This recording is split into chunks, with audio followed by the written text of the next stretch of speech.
Hi, everybody. Welcome. Thank you all so much for coming out on this beautiful day. You could be apple picking or doing any number of awesome things, maybe even the beach if you're adventurous, but you're here, and I thank you for that. We are here to celebrate the launch of Betsy Uhrig's new book, Welcome to Dweeb Club.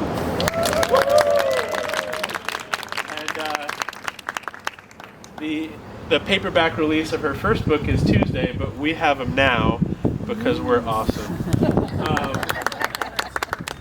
I'm not going to introduce Betsy too much. Sarah's going to do that, but I did just want to note that this is special for me. One of the very first people I met in the book world when I was about to open the store was Betsy's husband, Stephen.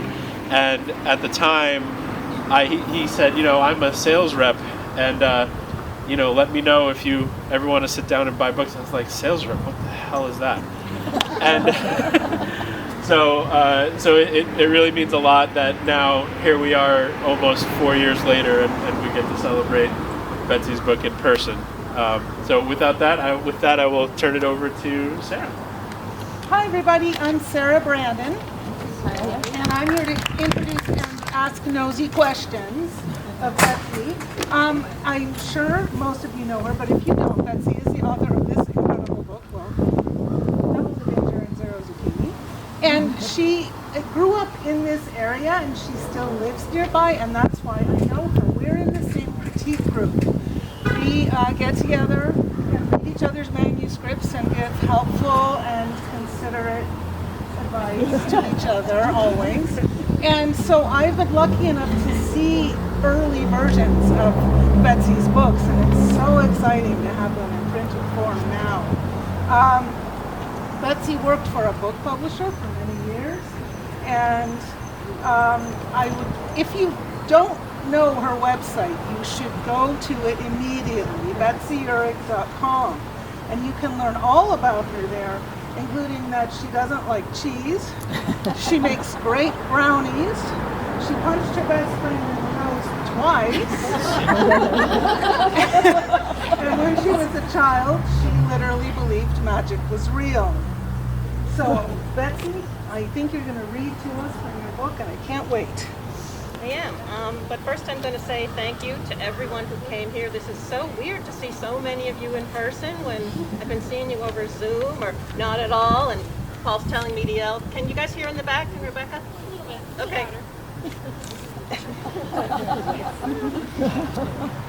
And as Paul mentioned, you really have a number of other options of things you could be doing today. I think most New Englanders feel like it's a moral imperative to go apple picking on a day like this, so the fact that you rejected that and came here is very much appreciated by me. I also want to thank the Silver Unicorn and Paul, who had the foresight, I guess, to locate in a building with a lawn, which I think is very rare for bookstores, so we should all appreciate the lawn situation as it's presented. And I want to thank Sarah very much for being here to prop me up and ask me nosy questions.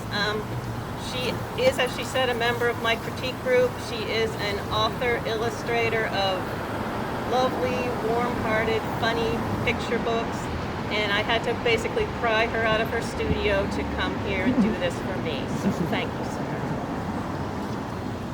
Okay, the first thing I'm going to do is introduce the book just a little bit and read two very short parts of it. And after each part, there's going to be a quiz. So your listening comprehension skills are on the line here. Those of you holding the books, if you have one, can cheat, but please don't. Welcome to Dweeb Club is about a 7th grader named Jason who signs up for a mysterious club in the first couple weeks of school. They have no idea what it's going to be about, but it turns out to be looking at security footage from this fancy new equipment that's been donated to the school.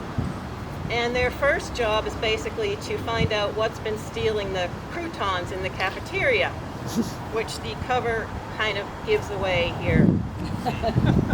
But when they're looking about in the cafeteria late at night, they discover instead footage of themselves 5 years in the future, so as seniors in high school. And none of them really like what they see. And so they have to figure out not only why this is happening, but what they can do to kind of sidestep the future that they're seeing. Okay, so I'm going to read a little bit from chapter 1. First I'm going to have a sip of water. It's so hot. It's nice. It's beautiful. I'm glad it didn't rain. Okay, chapter 1. Can everyone still hear? Because I really feel like I'm shouting now. The origins of the Flounder Bay Upper School HAIR Club are shrouded in mystery. Or maybe cloaked in mystery, or at least wearing a heavy cardigan of mystery. As the official club historian, I tried to figure it out, and you can decide whether I was at all successful. I do know one thing, though. None of us would have joined if glamorous Steve hadn't gotten there first. And if we hadn't joined, our lives would have turned out very differently. Not just saying this for dramatic effect, it is a fact. But let's start at the beginning. History should go in order after all. It was the second week of 7th grade. I was still finding my way around the building, which was way bigger and more crowded than elementary school, and mentally labeling kids I didn't know. Vegan lunch, stork legs, British accent. When I walked into school that morning, there were folding tables lining both sides of the main hall. The tables had posters hanging in front of them advertising various school clubs. 2 or 3 upbeat kids who looked way too cheerful for that time of day sat behind each table. All these upbeat kids were trying to get other lower beat kids to join their clubs, offering enticements like mini muffins and those rubber bracelets that really hurt if you shot them at people. It was my intention to walk right by these tables and keep going until I got to my locker. I like to take my time making big decisions, and joining a school club was a big decision. Your choice of clubs could determine a whole new set of friends, and also what kinds of labels would get slapped on you. It was way too early in the day and the year for me to be making a decision with these kinds of life-changing consequences. But I didn't make it to my locker. My friend Glamorous Steve was standing at the last table in the row, and he grabbed the strap of my backpack as I was hurrying past, causing me to lurch to a stop. "Jason," he said, "wait up." "What?" "I'm going to sign up for," he looked down at the sheet of paper that was the only thing on the table, "HAIR Club. You should too." No one, upbeat or not, was sitting behind the table. There were no posters, there was no swag, there was just a sign-up sheet. "Is this a joke?" I said. I glanced at the sheet with its unfilled-in blanks. There wasn't even a crummy pencil next to it. There's no one signed up at all, and what is Hair Club anyway? "It's not Hair Club," said Steve. "It's HAIR Club. It's initials." "So what do the initials stand for?" "No idea. Maybe hair and its relatives?" I could see why that might interest Steve. He had perfect hair, and he put real effort into its upkeep. It did not, however, interest me, and my normal to greasy, effort-free hair. "So it is Hair Club," I said. "It's a hair relative. Fingernails? Sorry, not interested." I had turned to head for my locker when Steve put a hand on my shoulder. "Here's the thing," he said. "Whatever it stands for, and it might have nothing to do with hair, HAIR Club is brand new. No one has signed up yet. We'd be the first members. So if we join now as 7th graders, we'll be club officers by the time we're in like 8th grade." Now he had my attention. "If we're the first to sign up," I said, thinking out loud, "wouldn't we be club officers right away? It's only fair." Steve was nodding at my brilliant logic, or maybe at my willingness to go along with him. He handed me a pen. "We'd be in charge of a brand new club in 7th grade. Think about it," he said. I was already signing my name.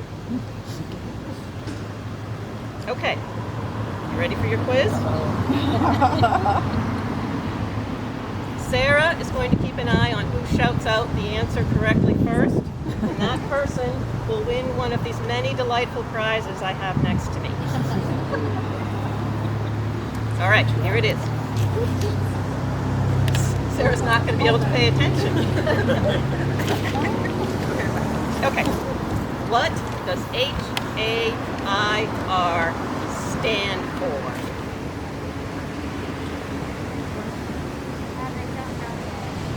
All right. Yes, indeed.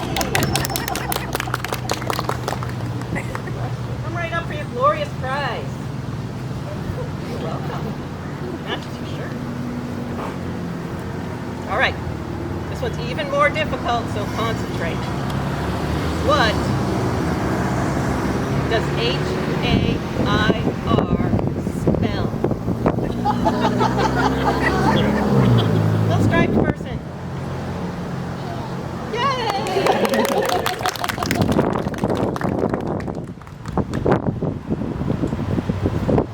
Here you go. Excellent spelling. All right. Okay. The next part I'm going to read is from much farther in the book. It's chapter 50. A lot has happened. And in this chapter, Jason and 3 other club members need to create a diversion for complex reasons I won't go into at the fancy headquarters of Woozle, which is a Google-like high-tech company. They've been running through the building and being chased by guards, and this is what happens next. Poppy, Laura, and I emerged onto the walkway outside Woozle HQ and looked around for Vincent. There were a few shrubs he wasn't hiding behind, and 2 of those overgrown golf carts parked along the curb, empty. He must have headed for the parking lot already, I said, which was putting a lot of faith in Vincent, I know, but he was my best friend. Poppy and Laura nodded, and we started walking. As we passed the golf carts, we heard a noise. And that noise was... No, said Poppy. But yes, Vincent was crouched in the driver's seat of the lead golf cart. Jump in, he said, sitting up straight. The keys are in it. None of us jumped in. Get out of there, Poppy ordered Vincent. You don't know how to drive, I said on top of her. Vincent chose to respond to me only. It's a big golf cart, he said. How hard can it be? He turned the key in the ignition and the engine started purring cooperatively. Meanwhile, the 2 security guards who had been chasing us emerged from the building. Stomping toward us grimly were a tall, burly guard and a smaller, more sidekick-looking guard. What could we do? There were several things we could have done, none of them involving stealing a golf cart. But Vincent had already managed to shift the thing into drive, and it was starting to roll. Poppy, Laura, and I scrambled aboard, and Laura actually told Vincent to floor it. I guess he did floor it because we all lurched backward under the tiny G-force for a second. But high speed and golf cart are words you never see together for a reason. We pulled away from the curb and started to putter along the lane at a leisurely golf-clubbing pace. The guards didn't seem eager to chase the runaway cart on foot. They climbed into the other one and started puttering along after us, yelling something we couldn't really hear, but was probably along the lines of, "Stop and come back here, and we're not kidding around." The big one kept his original grim expression, but the small one was getting red and shiny in the face. Picture the most ridiculous low-speed chase you can. Then add one inexperienced driver, Vincent, one extremely critical passenger seat occupant, Poppy, 2, let's be honest, sort of thrilled backseat passengers, Laura and Jason, 2 yelling uniformed men, and multiple speed bumps. I don't know how long it would have gone. Both parties moving at top velocity, slow, always about the same distance apart.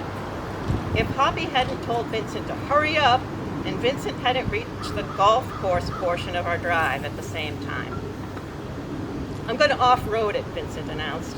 And he jerked the steering wheel and headed out onto the impossibly smooth green grass of the Woozle golf course. "They're going to follow us, you know," said Poppy. "They're in a golf cart too, you realize." "I think I can lose them," said Vincent. And then he got to say something in real life that most nerds only dream of. He said it in the perfect tone with the exact right amount of seriousness. I'm just glad I was there to hear it. "Evasive maneuvers," Vincent cried.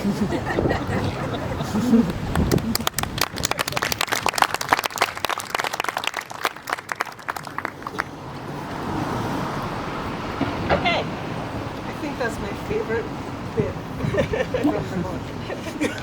You know, I have some golfers in my family, and I just don't know what they're going to think of that. I got to read this book early because I'm special, and when I got to that part, I was almost weeping. Oh, thank you. I'd love to make people weep. Okay, so here's the questions for this difficult, comprehensive chapter. What kind of vehicle do Jason and his friends escape from Woozle in? A truck? No, I'm sorry, sir. That's a very smart audience. I do. So intelligent. Anyone?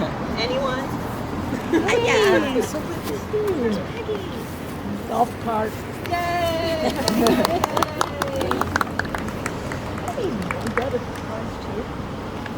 Yes, you get a prize. Are people allowed to win more than one prize? I should have asked this. Oh, sure. The smart ones might get 2 prizes. Because you got someone to answer every single Do I? Oh my gosh. Okay. Well, this could get interesting then. Because the next question is, how many security guards are chasing them? Okay, well let's make sure you know. All right. Here you go, winner of 2 prizes. Obviously, the SAT reading portion is going to be no problem here. I have bonus questions, but you want to keep going. The next questions are harder. Okay. I have 2 bonus questions, and they are more difficult because they don't come from the book itself. What is the origin of the company name I chose, Woozle? All right.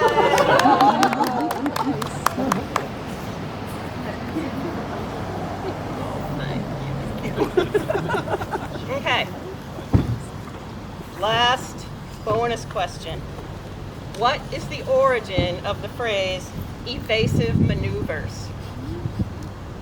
Star Trek? Hey! Ask the nerd. You are a dweeb. Thank you. Thank you. All right, Sarah. Okay. Ready? Thanks. Going to bob and weave. And the entire rest of the book is at least as funny as that, so you should definitely read it all. So we're in the same critique group, and we know that authors, even fiction authors, have to do a lot of research for their books. One member of our group zip-lined through the jungle in South America for a book, and also went scuba diving with sharks for a book. So my questions for you are, Oh dear. did you in fact go into a junior high school basement? You know, this isn't the only book I have where there's a moment, more than one moment, in a junior high school basement, and I have never been in one. I have no idea what they'd be like. I'm picturing these old, damp, dungeon-like places, but they're probably not like that. So I'm going to have to admit here that not only have I not swum with sharks, but I haven't even been in a junior high school basement. Did you drive a golf cart? I've never been in a golf cart. Have you ever been sprayed by a skunk? I have to add, though, on the golf cart thing, that there's this woman on Twitter who lives in a golf cart community, and she took the book for a wild ride in a golf cart, so check it out. It's on my Twitter feed somewhere. It was hilarious. So, more serious question. Where did the idea of having kids see themselves 5 years in the future? Okay, this is a little tougher. I was actually writing a different book that will never see the light of day, and it was about a kid who, every time he gets shoved in his locker by bullies, he ends up 5 years in the future, and he sees himself, you know, as a senior in high school, the same bit. But when he came back through the locker again, he was back in the present, and he kept going back and forth, and it got to the point where I had no idea what was going on, because every time he went, he'd see something that would then change what he was doing in the past, which changed the future. And it was just a cognitive whirl for me. I couldn't do it. So I shelved that manuscript, and then I accidentally deleted it, like really, really deleted it, where you have to like get a tech person to bring it back, and I wasn't going to do that because it wasn't working out. So that's when I shifted over to this idea. It was originally meant to be sort of a scathing indictment of college pressure in junior high. Almost all traces of that are now gone, but there's one character who lingers over from the old one, and the idea of seeing yourself in the future but not being able to change the future based on what you see worked much better for my little pea brain. Did you sign up for any clubs in junior high? No? I was not in a single club. I have no idea what I'm talking about in any of my books.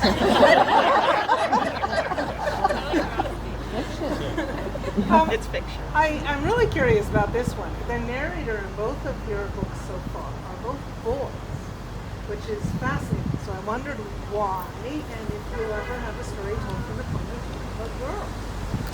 That is a deep and psychological question for me. Actually, my first book, Double the Danger and Zero Zucchini, I started out, Alex was a girl, and I was writing in first person, and it just was not working. And I realized that I have a hard time, well, the big way I write humor is it's very self-deprecating.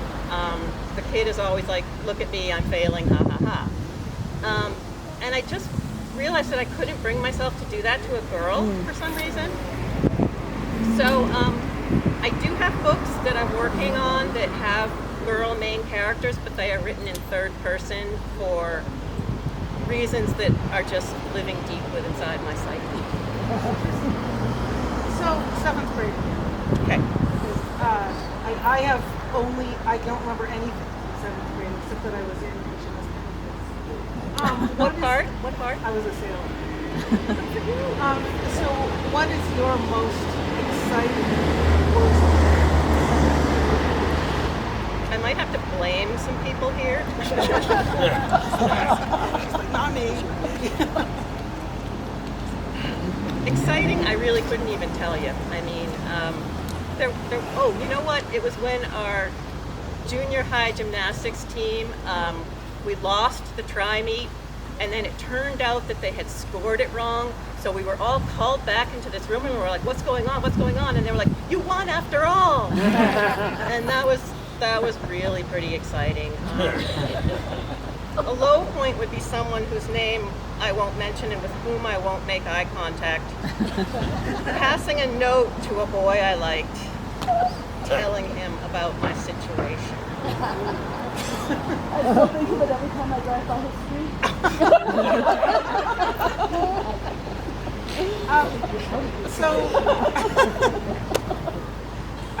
Another serious question.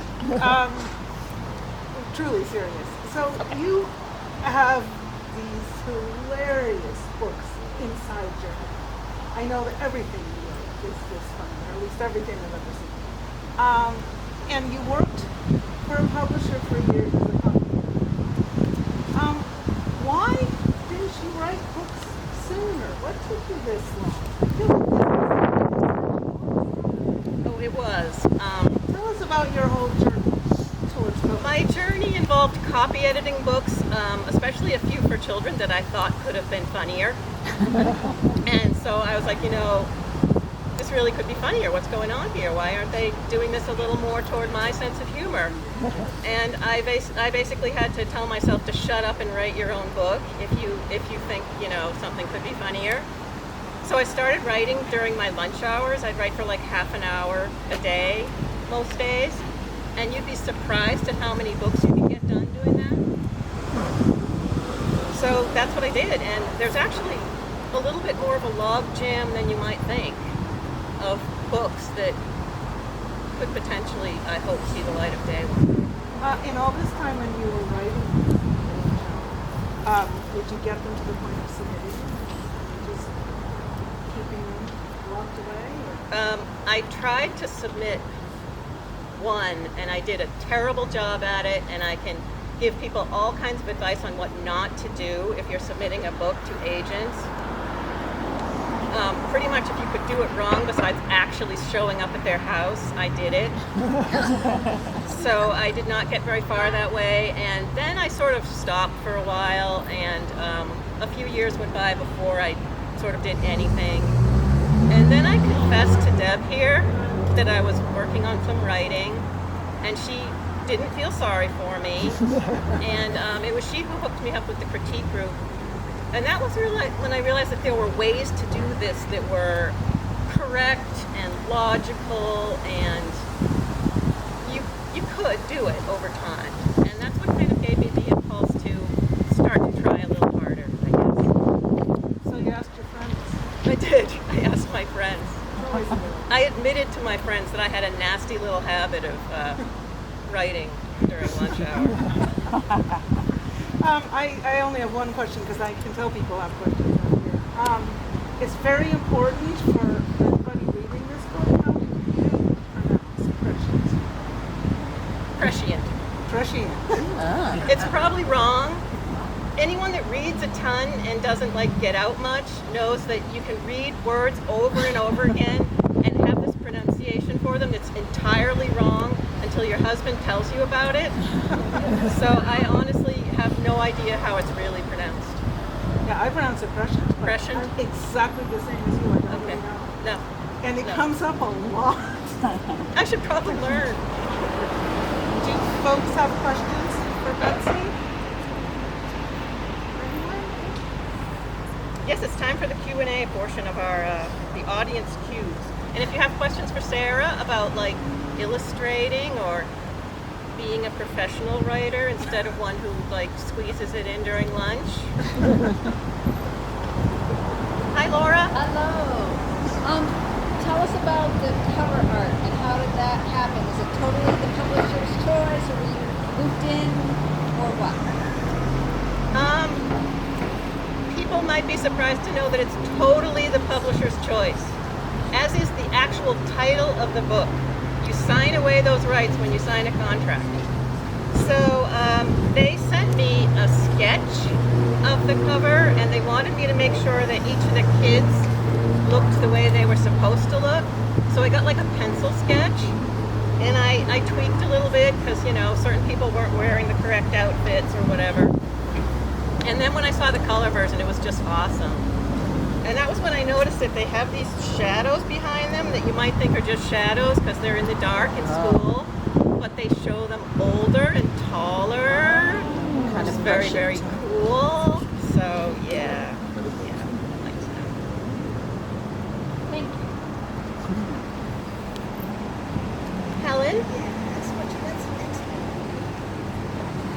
My next book hasn't been officially announced yet, but it's in the pipeline, and I'm pretty sure you've read part of it. Yeah, some of us have seen part.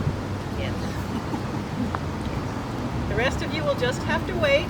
It's really good. It's the first thing I ever saw of your work. Yes, I'm working backwards in time. Yeah. Yeah. When did you join the particular company?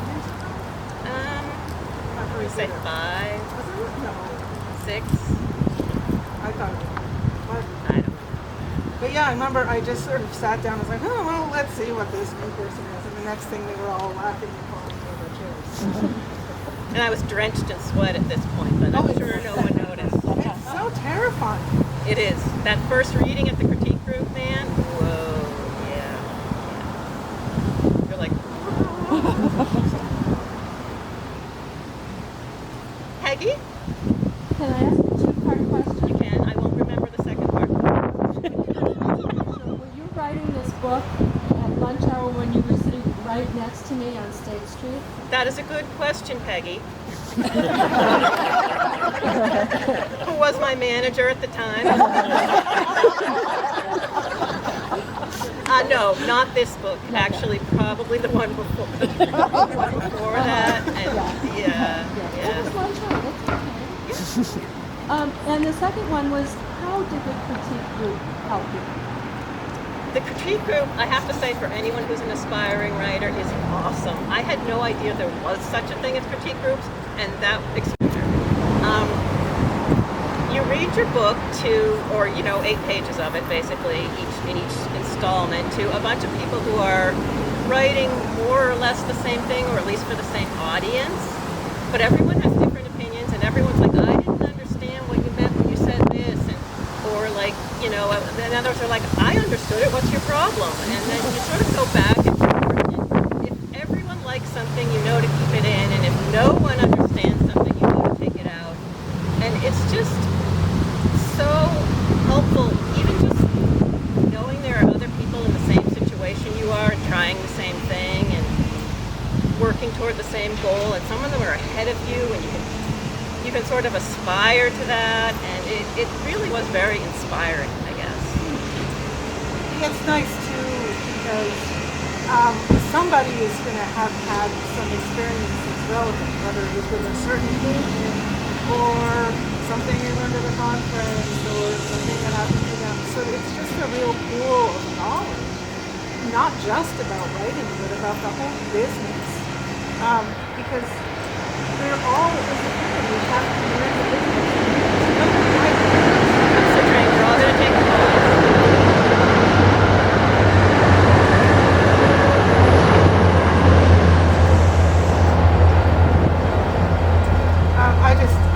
Every now and then I'll know someone who's sort of writing in a vacuum, all alone on their magnum opus, and I just urge them to join a group. And I can tell they have all these reasons why they don't want to.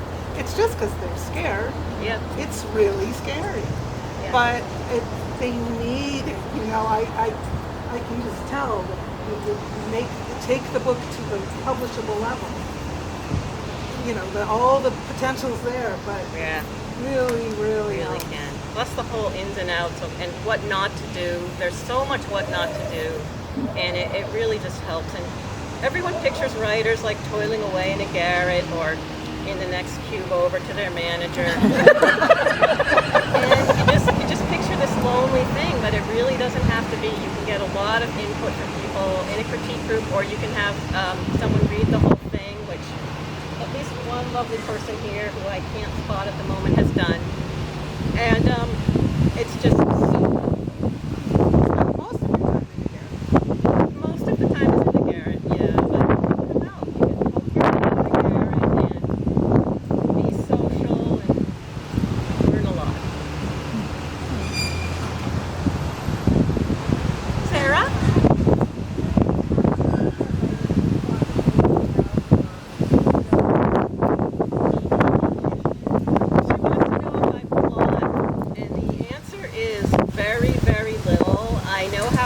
Going to begin, mostly because I've already begun it. And I kind of know how it's going to end, but everything in between is sort of like driving a car in a snowstorm, and you got the headlights on, and you can kind of see, but you have to keep moving forward to see the rest, and it's a lot of terrifying fun. Some people, outline the whole thing and scene by scene, and they have it down, and all they have to do is dot the I's at that point, and I'm not that person. Yeah, writers call those people plotters and pantsers. In other words, seat of pants. And I think it's actually really interesting because I think pantsers' stories tend to have more focus on character. They're more character-driven because you're sort of getting to know the person as you go. And plotters have this wonderful, complex structures, but then they sort of fit their characters into them, and they're not as character-driven necessarily. Yeah, you can be writing a character, and they can go in a way that you're just like, wait a minute, that's not my plan for you this chapter, and then you just follow along, and you end up in a totally different situation, but it feels very organic to do it that way, so it's nice.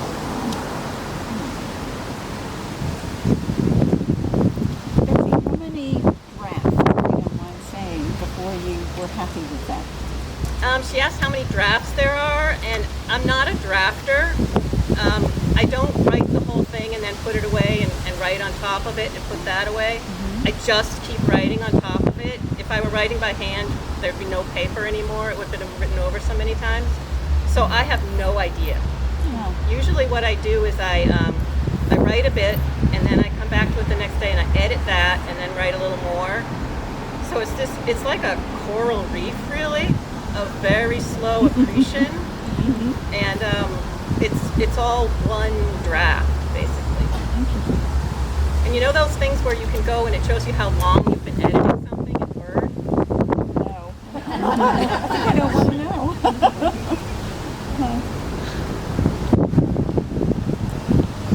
How long did you write? This book probably took a year and a half. It actually went others I can struggle with for a long time. I almost always take a giant break when I'm about to write the climax, like I get scared and back off and tiptoe away and leave it alone. And that giant break can last for months. So maybe a year and a half to 2 years to completion.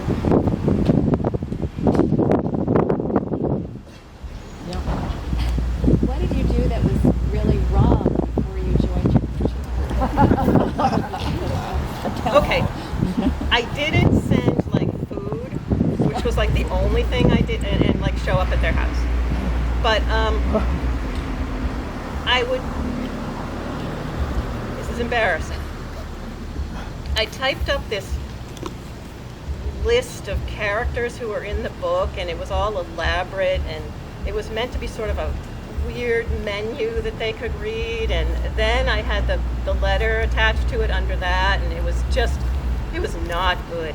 I thought I was being clever, but I was being the opposite of clever. I was very much stepping on my own foot. So yeah, I hope none of those people remember that. Every agent has a lot of stories. Terrible stories, yes. Yeah. And every agent has a story about being followed into the bathroom of the conference. And you're strictly told not to do that. It's like rule number 1 of coming to the conference. Like, Literally get it here, says it. don't stalk agents. It's right It there. literally says, don't follow me into the bathroom. Yeah. And yet people. Is there anything about your writing process that's an absolute mess? Like you have to continue, you have to, you can't. No, not really. I can't have too much background. Like, I can't listen to music or anything. And I have to do it on a keyboard. I don't write longhand. I can't do that. I take tons of notes longhand, but I can't write longhand because I'm so much going back and editing over even as I'm writing. Because, I have a copy editor brain, and it wants to edit as I'm going along, and it's a bit hard to sort of balance that, but there's a lot of backspacing going on. So, yeah, no music and no longhand. Everybody has their own way. Yeah, some people write the whole book longhand and then retype it. Yep. To me, that's a college-based nightmare. There are famous writers who write by Yeah. hand on legal times. Yeah. Um, Yeah. and there are people that save every draft before they make any change. So they have 150% of draft. Yeah. It's hard to imagine. Some people love to write to music. Yeah, some people have playlists for stuff they were listening to while they were writing, and I'm just like, I sometimes put on good music to write like the right mood that I want because I'm writing picture books and it's just one little mood. And so people need that place because so often you're not in that place. or not. You don't live in a picture book place, you know? You have to go there. That's the question. Do you have to be in a certain mood to be able to write, like what you said when you wrote Word? Do you have to intentionally put yourself into a certain mood to write, or just sit down and start writing at any time? Well, at work, the writing is a nice break from whatever you're doing. I mean, it's fun, and you're totally in control of it instead of when you're copy editing a book, you're like, well, I'm doing the best I can here. writing yourself. You're like in your own play box. You can build whatever you want. So I was always sort of in a good mood when I was writing, which helps when you're writing humor. But I also, as I said, I reread what I wrote with the session before, and that kind of gets me in. I don't write when I'm like really bummed out or sad. Now that you're not reading the lunch hour, what time is it? It's still sort of the lunch hour, but as you can see, I'm not getting as much done in the new work from home situation. It's because you can go down and pet your cat during lunch. You don't have to like, just have some yogurt and write your book. There's fun stuff to do.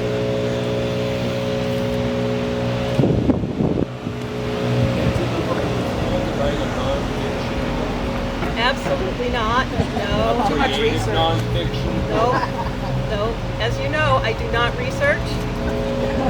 And that's what writing nonfiction is all about. So this would be a real problem for me, unless I was writing about like my own toes or something, to be able to do that.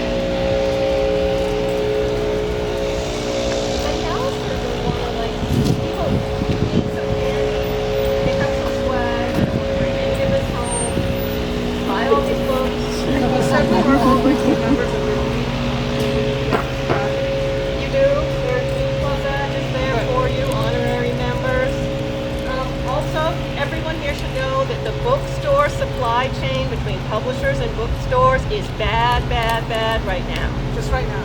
So if you want your books in time for Christmas, you need to buy them now. So rush in here like a horde of locusts and buy what you need. That is the last I'll say on the issue. I definitely didn't tell her to say that. No, I have one friend whose books were on that barge in the canal. there's a barge. And We- they had yep. to bump the book back a year because Oh, we had one that was bumped back a month. That we actually did the event virtually before we had the book. Which, yeah, this is crazy. Anyway, enough about sad things. So how we're going to do this is if you would like an autographed book, Betsy is going to sit here and sign. You come get your signed book, have her sign your book, and then please go in and pay for it inside afterwards. That way you don't have to walk back and forth. Except relatives, you go to the end of the line, because you can get it any time. Most of the books are actually signed. They have a sticker on them if they're signed, so I will personalize it for you if you want, but otherwise you're good to go. Thank you so much for coming. I really